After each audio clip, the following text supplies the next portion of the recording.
all, a message of support from my friend of 30 years, fellow North London MP, and the leader of the Labour Party, Jeremy Corbyn.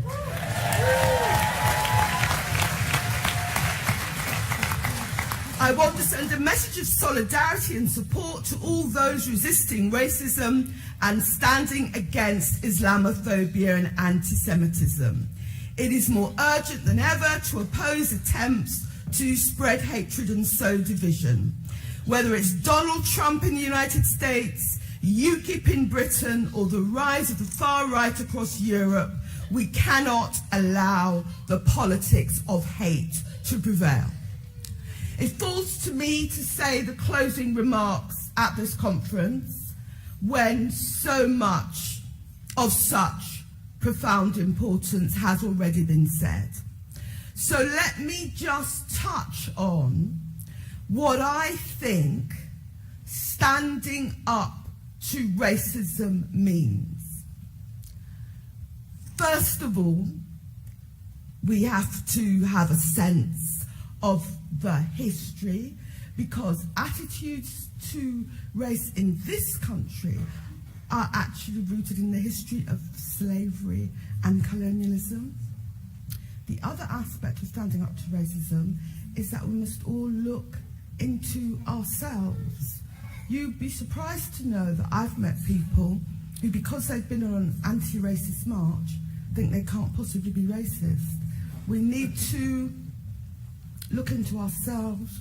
We need to make sure, whether it's in the workplace or whether it's at our child's school, that we offer support and solidarity to minorities, that we stand against microaggression and bullying and hate speech. So there's a thing about looking into ourselves. There's also, it's important to recognise this is an international struggle. You've heard about Donald Trump. There's no question that the rise of Donald Trump and his seeming inability to speak out against white nationalists is helping to feed and magnify the type of racism we're seeing here and in Europe. The way the Rohingya are being treated in Burma. Anti-racism is an international struggle, and we always have to be aware of the international context. We also have to recognise that when it comes to racism, you cannot take progress for granted. Some people think, oh, we've made so many advances, we've made so much progress. Actually, the advances we have made can always be rolled back. When I was a brand new MP 30 years ago, I might get one letter from a racist a week. Now my staff switch on the computers in the morning and see dozens of vile emails, vile Twitter messages threatening rape, threatening, death threats. It's horrible. People talk about abuse in the run-up to the general election.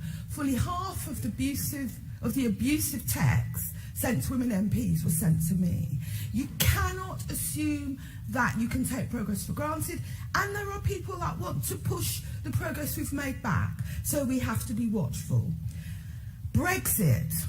Now, there are lots of respectable reasons to vote to come out of the EU, but there is also no question that since the Brexit vote, we've seen a rise in racist attacks. So we need to be watchful about the rising racist and anti-Semitic attacks on the streets. And finally, we have to remember this. Racism is not a victimless crime. I can walk the streets of Hackney and go past nursery schools and infant schools and see toddlers whose lives, before they've even begun, are going to be crippled as to the possibilities that are in front of them because of the effects of racism.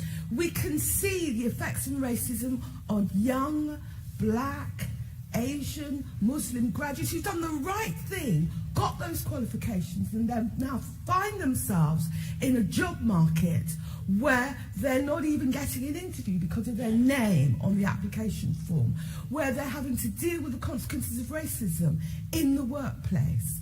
Racism is not a victimless crime. If you look at what is happening in our prisons to black and Muslim prisoners, you can see the consequences of racism. And if you look in our mental hospitals, you can see some of the most tragic victims of a socially divided and racist society. So we stand up to racism, not to show that we are nice people.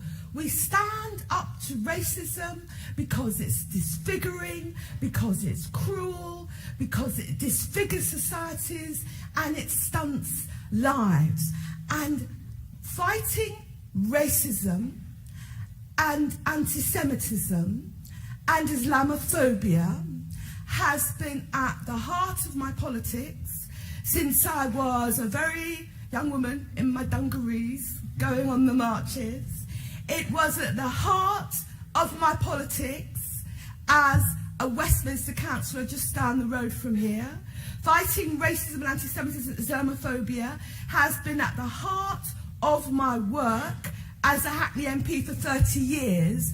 And I give you this promise that fighting racism and Islamophobia and anti-Semitism will be at the heart of my work as Labour's Home Secretary when Jeremy Corbyn is Prime Minister. Woo!